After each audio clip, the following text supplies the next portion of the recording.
When you want to be able to warp between different shapes, you'll want to use shape keys. To use a shape key, you simply start by adding two keys. The first one is your basis, which is your base default shape. And then after that, you get different keys for your different modifications on your shape. So if I call this key maybe tall, I can tab into edit mode when I have this key selected. Hit 3, grab this face and bring it up and tab back out. And you see that it went back down to small. That's because the value or amount of this shape key is set to 0. If I brought this up to 1, you'll see that it will go all the way up. You could also bring the range to a different level. By default, it goes from 0 to 1. I could bring it the max up to 2, and I can make it go even taller. Or I could bring down the min to maybe -1. And it can go in the negative direction.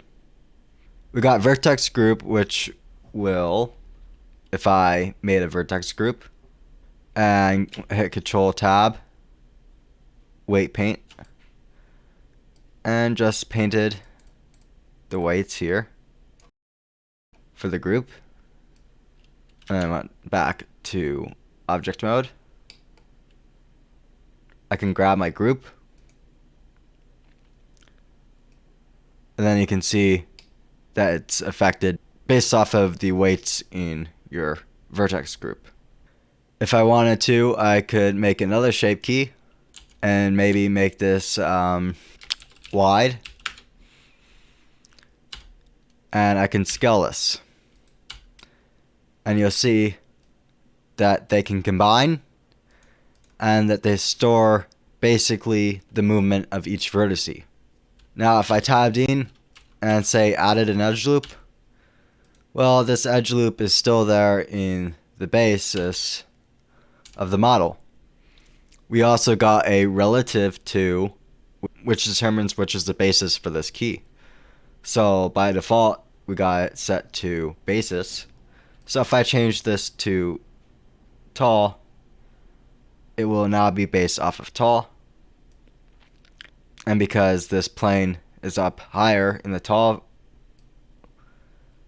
then it will be lower when you bring Y down, versus if it was set to basis, where it'll stay in the same spot because it was scaled up in the same spot.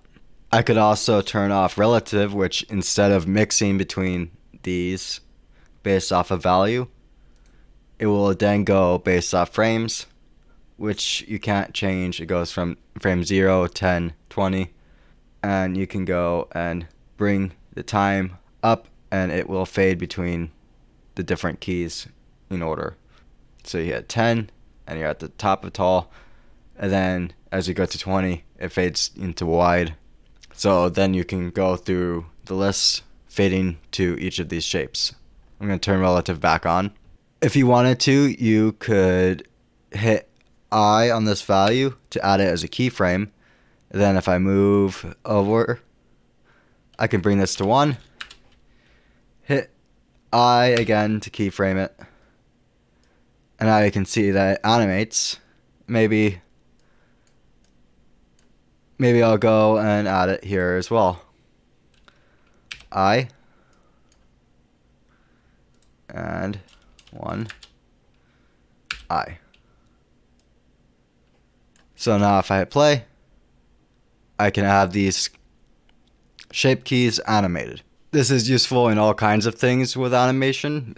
You can use this to simply warp a shape into a different shape, or you could maybe use it with a character and use it to change their facial expressions, or maybe make adjustments to various movements and poses to improve how they look.